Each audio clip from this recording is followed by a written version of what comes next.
Geometric sequences explained in 5 minutes.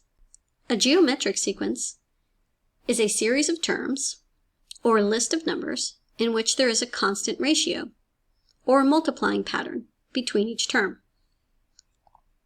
Let's take a look at these series. In the first example, the answer in the first position is 4, and the answer in the second position is 12, and so on, and so on.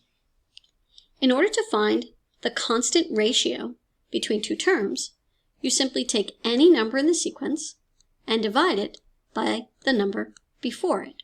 That's known as the n-1. So the answer in any position, right? So let's start with a sub 3. So if we start with a sub 3, then we need to divide it by a sub 3 minus 1. And 3 minus 1 is 2. So we're going to divide it by the previous term, which is 12. And that constant ratio is 3. And we can do the same thing with the other numbers as well. 108 divided by the previous term is 3. And 12 divided by the previous term is 3. So the constant ratio here is to multiply by 3. A geometric sequence always has a multiplying pattern. We call that the constant ratio. In the next example, let's start with the second term. To find the constant ratio, we divide it by the previous term. So 50 divided by 100 is 1/2. And 25 divided by 50 is also 1/2. And 25 halves divided by 25 is also 1/2. Also known as 0.5. So the constant ratio here is 1/2. Let's take a look at the geometric sequence formula, which is a sub n is equal to a sub 1 times the common ratio raised up to the n-1 power.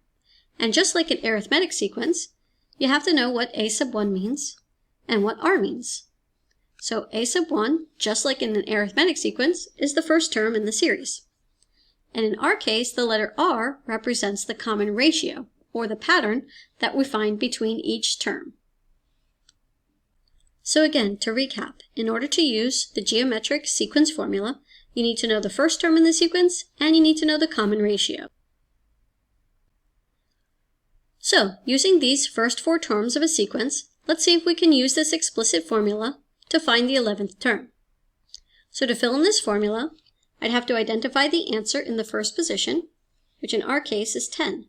So the answer for any position would start with 10, and then it's going to be multiplied by the common ratio of how we get from one term to the next. And this is a multiply by 5 pattern. So we're going to put a 5 where the letter r goes. And the n-1 is part of the formula. So to find the answer of the 11th term, we're going to substitute the letter n with an 11. We're going to pick up our calculator now and compute.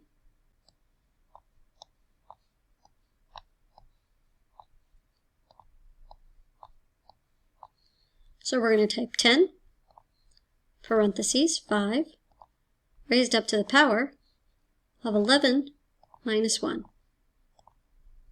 So the answer in the 11th position is 97,656,250.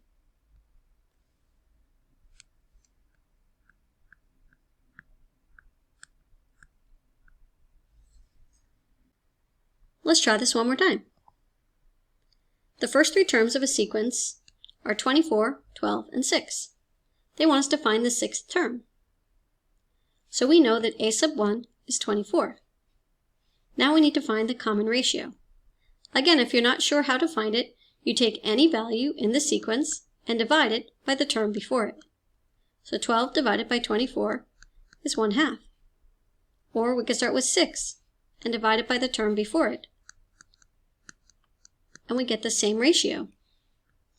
So the common ratio for this problem is 1/2. So when I fill in my values, the answer in the sixth position would be 24 times 1/2 raised up to the 6 minus 1 power. Let's type that in our calculator. 24 times the quantity 1/2, and you could type it as a fraction, or you could type it as the decimal 0.5, raised up to the 6 minus 1 power. And that gives us 3/4. The answer in the sixth position is 3/4. Now, if I had typed it as a decimal instead of a fraction, the calculator would have given me a decimal response. And that's everything you need to know about geometric sequences.